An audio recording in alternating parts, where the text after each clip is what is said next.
Time now for Fersan in the Field, real issues, real solutions. This morning we're talking watermelon production and productivity. So it's not just about having the watermelons and growing some, but it's about growing as much of it as we possibly can. And this morning we're joined by Sajae Jones, and he's agronomist for Zone 3. Good morning, Sajae. Welcome back to the show. How are you? Good morning, Artie, and good morning to our listeners. I'm doing well. Good to have you on with us. And we're also, in just a minute, going to be hearing from Dyer from PNMS Farm out of Ridgepen in St. Elizabeth. Good morning, Mr. Dyer. Welcome to the show. How are you? Not bad at all. Good to have you on with us. So, gentlemen, I think we can agree that watermelons are among the most popular fruits here in Jamaica, grown in significant quantities in the breadbasket parish of St. Elizabeth. But I hear that these days St. Thomas in the East is starting to rival the work that is taking place there in St. Elizabeth. And I think it speaks volumes about the economic importance of watermelon in the overall picture that we paint of agriculture here in Jamaica. Sajae, let me start with you. How important is it even for us to be having a conversation about watermelon production in Jamaica?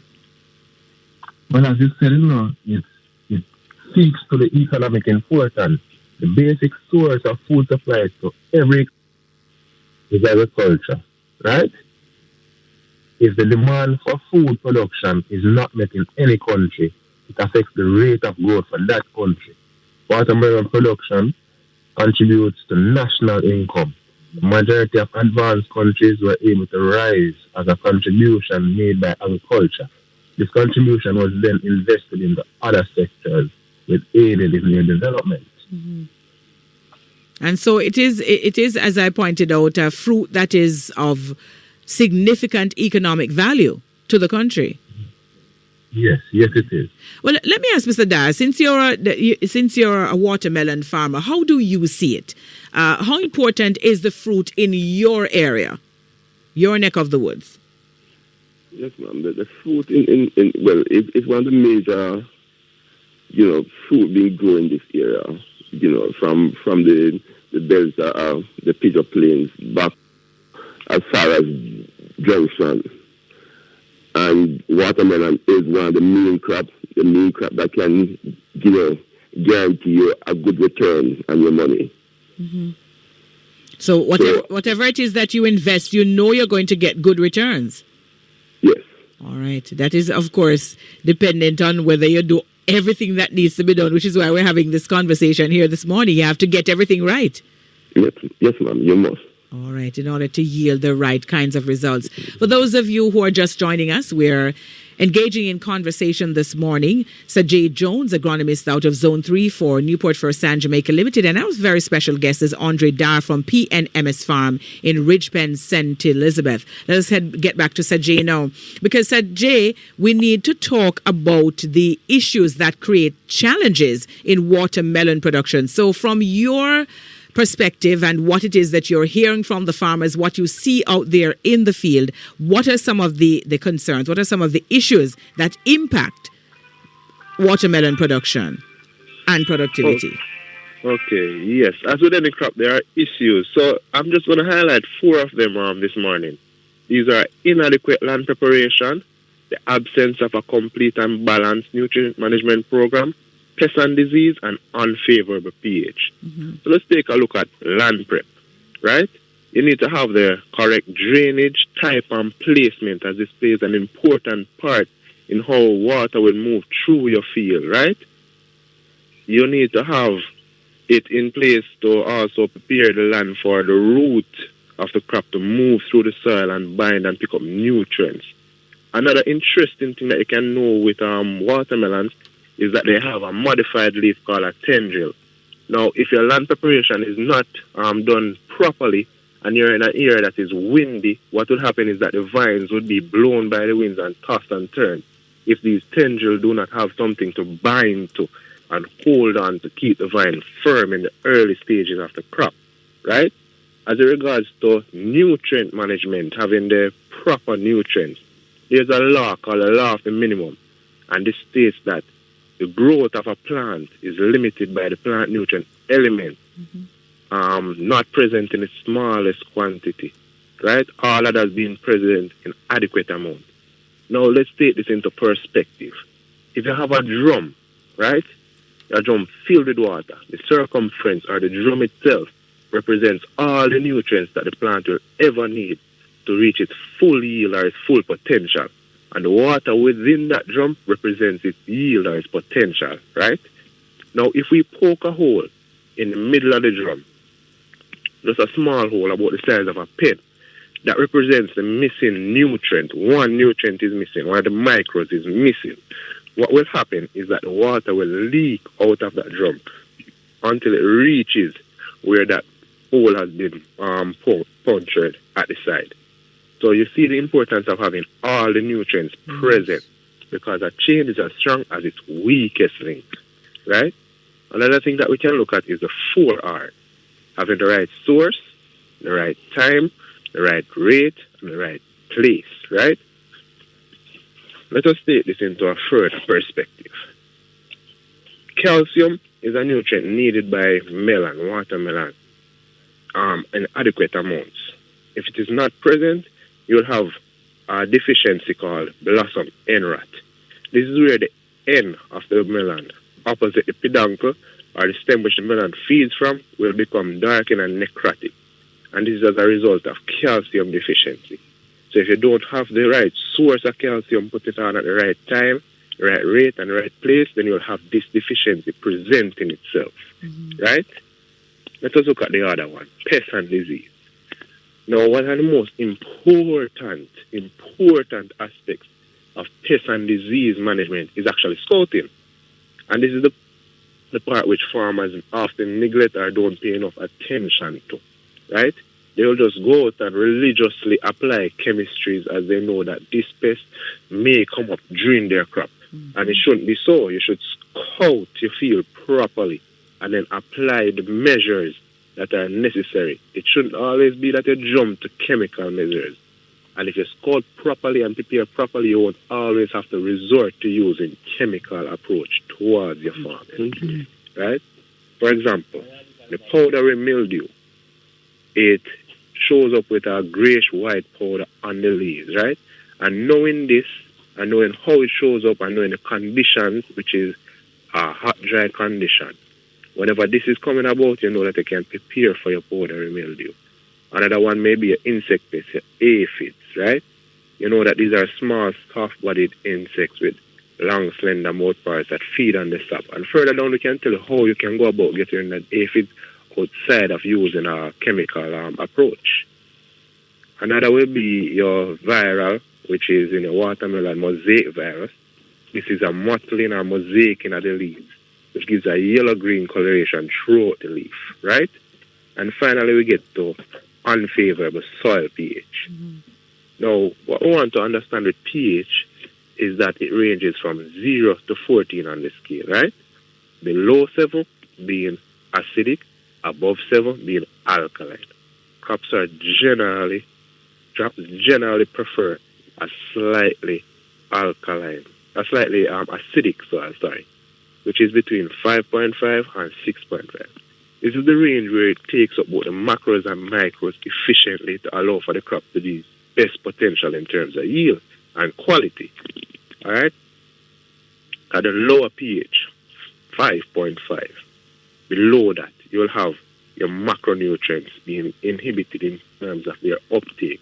So your nitrogen, your phosphorus, and your potassium, those won't be taken up by the plant readily at pH below 5.5. And the opposite can be said for pH above 6.5, where your micronutrients won't be taken up efficiently. So you won't have your boron, your zinc, your iron being taken up properly above 6.5 in adequate amounts to aid the plant in producing, not only producing, but producing good quality, right?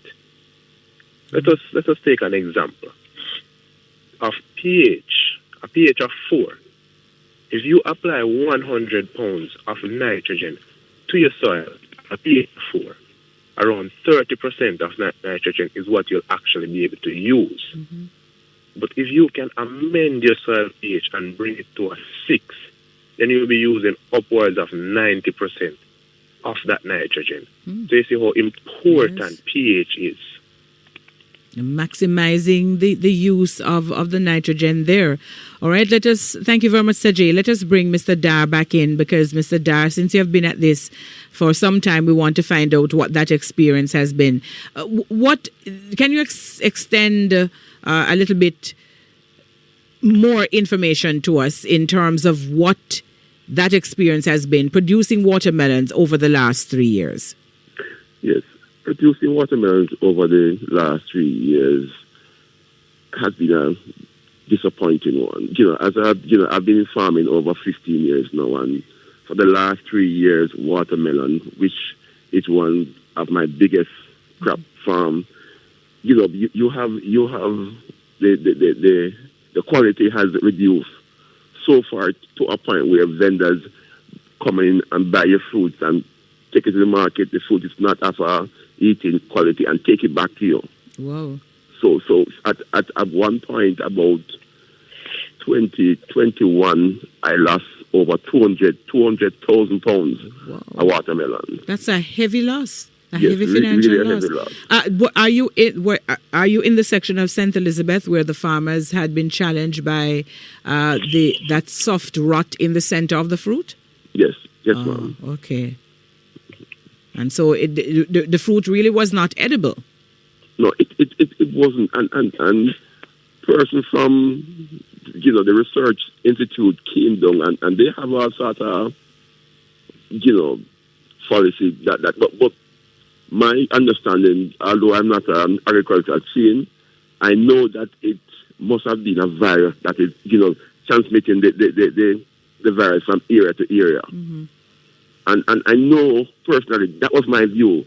So although they came with some other different reason why the fruit was behaving like this, I know how the fruit in this parish was so bad, and next door it was good. Right, because I know it was a virus that was transmitting the virus. They were not impacted in the same way, which leads me to the star viricide that you had used on your last watermelon crop cycle. Tell us about that. What was the impact of it? Well, I think I was one of the first farmers in the South Belt here who started using the star viricide. I can tell you, I went my first crop with the star viricide. I could not ask for more. Mm-hmm. Not even one of the melon came back bad. And the quality was superb. Wow. Excellent. It was so sweet that I had more vendors more than I could actually manage. And so you don't have the problem that you had in the 3 years prior. No, it has gone. And I have been introducing the farmers in the area to it, and they have been adapting using the star, and the results have been excellent. Right. So on the flip side, instead of losing the produce, you are now in a position where you probably don't have enough hands to sell it. Exactly. All right. That's a good problem to have. We're on the break, gentlemen. When we come back, Sajae, I want to take a look at the solutions that you have, and I know you have a number of them there at Newport-Fersan. And Mr. Dyer, I want to find out from you, mention the quality of the product, but I also want to take a look at what you have been doing and what advice you offer to farmers as they seek to ensure both high yields and excellent quality of watermelon.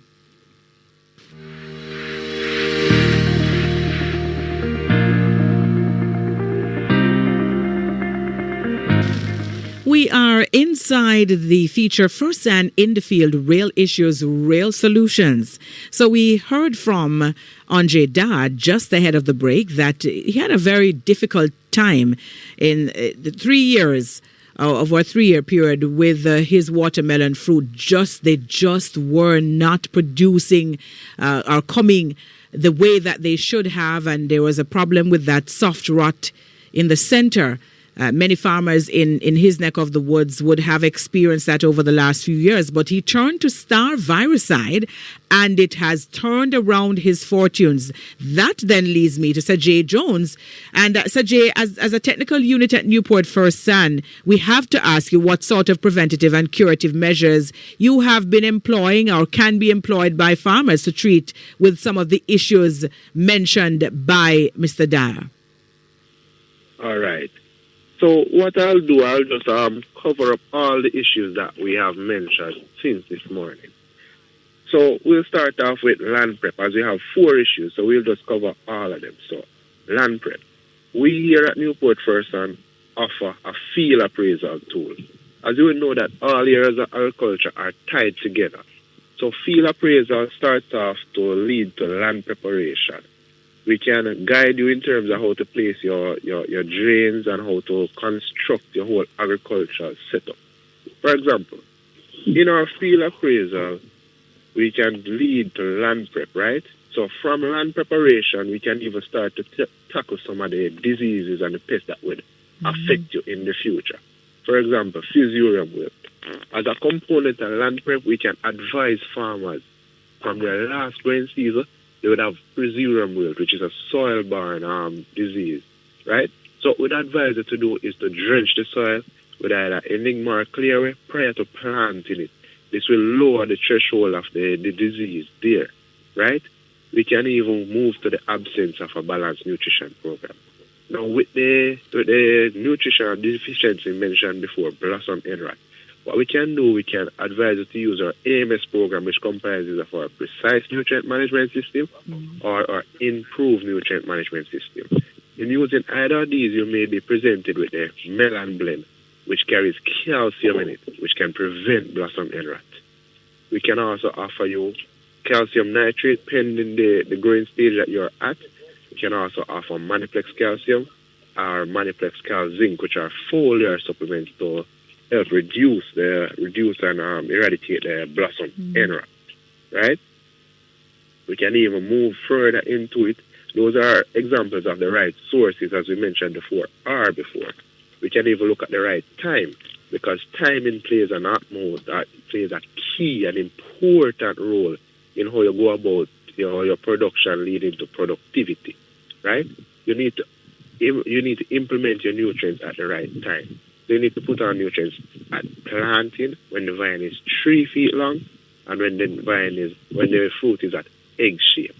What we mean by this is apply the right rate. 220 pounds of start booster at the start.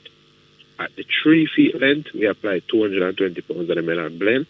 And at the egg fruit stage, we'll apply 220 more pounds of the melon blend per acre of production, right? The right place would be 6 inches from the vine and incorporated into the soils. Now we'll come to the pest and disease management as the first question they asked. So in pest and disease management, you always want to look at IPM, integrated pest management, which is a holistic approach, a synergistic approach that incorporates many different aspects to create a control measure. These are your cultural, your physical, your biological, and your chemical. So cultural will entail site selection and crop rotation, for example. Your physical will be use of barriers or traps. Your biological will be use of parasites or parasitoids. For example, we mentioned earlier the aphids, right? What you could use is the ladybugs, as these are natural predators for the aphids. Now, if all these are put into place and you still have your pest going awry, then you'll want to look into chemical control. You could use the Spectra or the sucker to control the aphids. As regards to the downy mildew, you could use the Clear Enigma. And now we get to the watermelon problem, which you'll use, of course, the Star. Now, some of our listeners may be familiar with what a virus is, as from our days of having a lot of COVID scare. But let us just take a little look at how viruses would operate in the plant. As regards to, let us put it in a practical sense that everybody can understand. If you're in your home, sorry? Yeah, man, go ahead. If you're in a home and you have a mosquito problem in your household, right? The mosquitoes are buzzing around. What would happen is that a mosquito may bite you or sting you. Then you will go to the shop and you'll get some insecticide, some maybe bacon in a can, and you're going to spray those mosquitoes, right? But unfortunately, you got dengue. Now, you cannot spray the same bacon on your hand to get rid of the dengue. You have to go to the doctor and he'll give you a prescription that you will fill and you will get the medication to control the dengue. Now, it is the same thing for the plant. You're in the field and you see some wildflies, some aphids infecting your field. You go out and you use Spectra, for example, to get rid of those insect pests. But what happens is that the virus is now in that plant.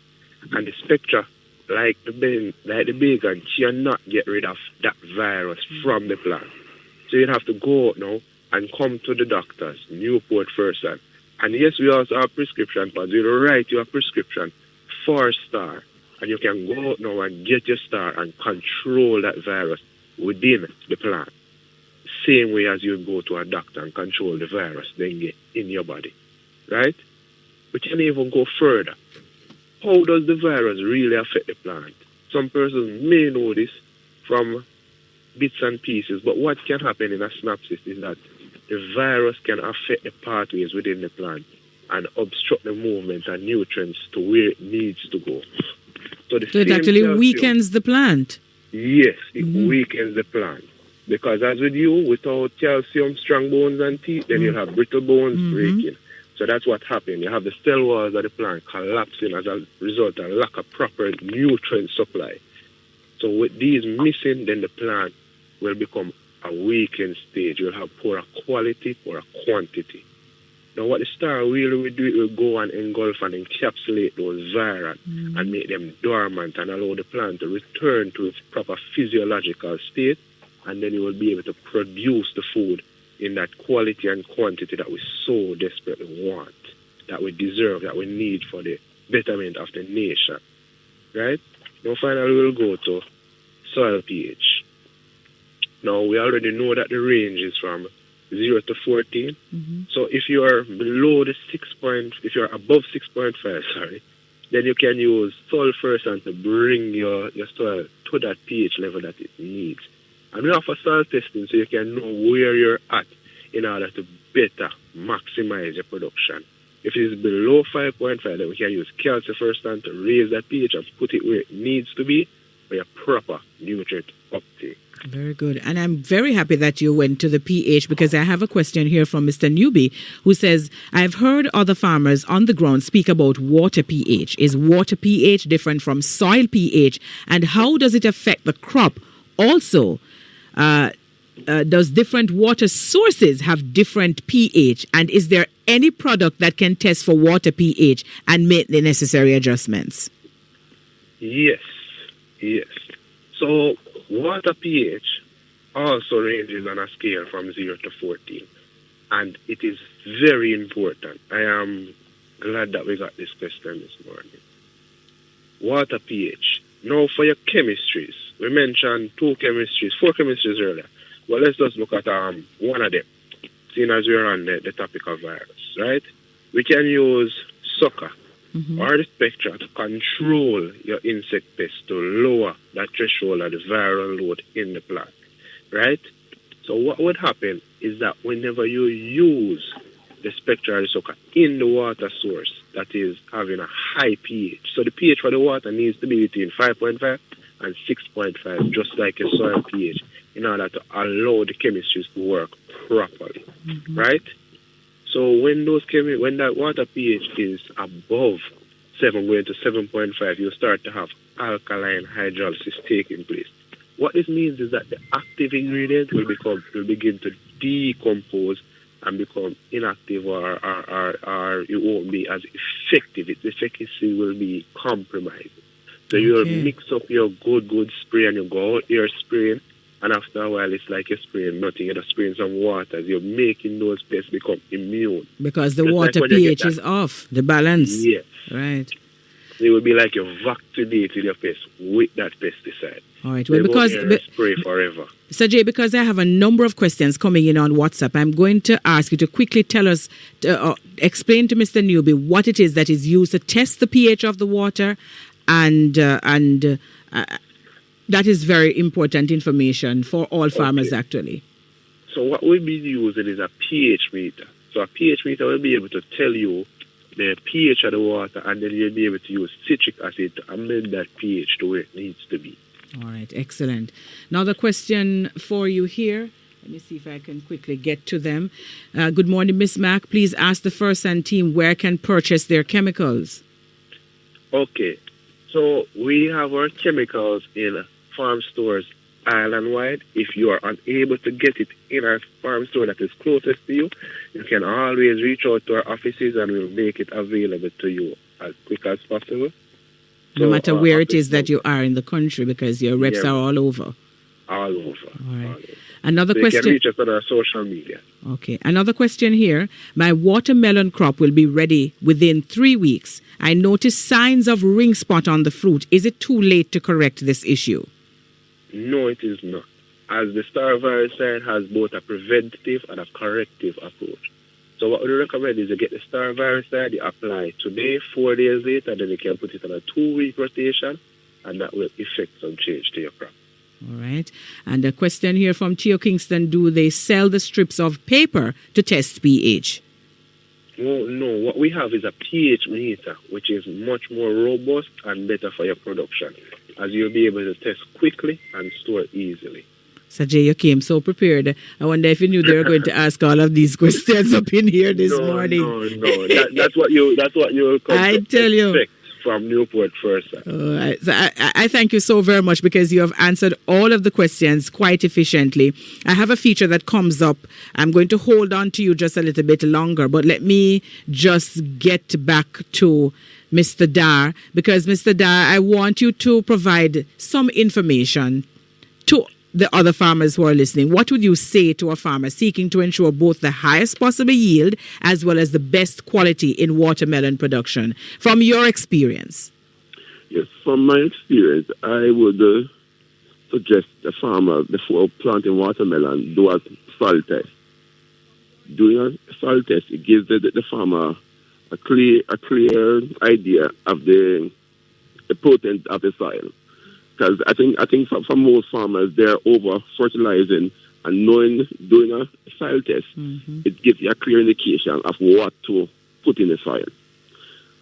And I think Fersan has the perfect chemical fertilizer to take up good watermelon now. Trust me, I was on the verge of leaving watermelon.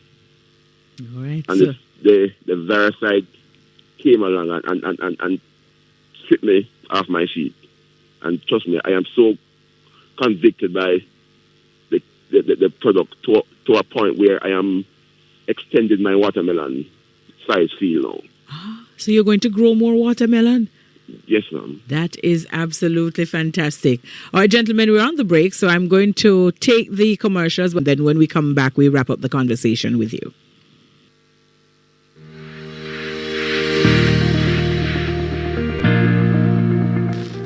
All right, so as we're rounding out our conversation with Newport-Fersan this morning, I tell you my listeners are asking all sorts of questions up in here this morning. So, would the application of mycorrhizae at the seedlings planting stage help to promote healthier root growth that will help in the exchange of important minerals or provide important minerals to the plant? Sajae? A mycorrhizal application. Yes, what that would do is it will promote root growth, and with better root growth, you'll have better nutrient uptake. All right. So, and what do you have in your arsenal that can assist? Well, we have 2 products that can assist greatly with your nursery production. These are the Plant Start and the Jump Start. These both will help to promote healthy seedlings with proper root structures that can withstand the initial shock of transplanting and will boost the production of your crop greatly. And this is, of course, across all types of plants, but the application rate might be different depending on the type of plant that we have. Yes, it may vary depending on the plant and the stage of the plant that it is at. So what we always encourage people to do is contact us, and we'll be more than happy to have that one-on-one with you to better gear a program towards your specific crop and your specific microenvironments that you are in. Because that is what we aim towards, tailoring programs to you. Excellent. Well, having said that, before you give us the information in terms of the contact details, I do know that you have some sessions coming up that you want to share the information for those sessions so as many of the farmers can join in as possible. Yes. Well, tomorrow evening at 7, we will continue on watermelon production and productivity in our Zoom training session. So you can always join in and get some more information there. Also, we have a farmer training in Papa production coming up on March 9th at 11 a.m. at Seaford. So you can always go there if you're near the vicinity. You'll be at the Hart Trust Institute there in Westmoreland. All right, excellent. Thank you so very much. Quite a bit of information shared this morning. And I tell you, Sajae, this is one of the reasons I love this program, because I learned so much from this program this morning. And I bet you Mr. Dyer has learned something new this morning as well. Thank you both for having joined us. Yeah, man. Thank you for having us. A pleasure. Sajae Jones there, and Sajae is agronomist out of Zone 3 for Newport-Fersan, Jamaica Limited, and Andre Dyer is from PNMS Farm out of Ridgepen, St. Elizabeth. One of these days I will catch up with him to learn more about his operations there in Ridgepen, St. Elizabeth. Fersan in the Field, Real Issues, Real Solutions was brought to you by Newport-Fersan, Jamaica Limited, the first on the land.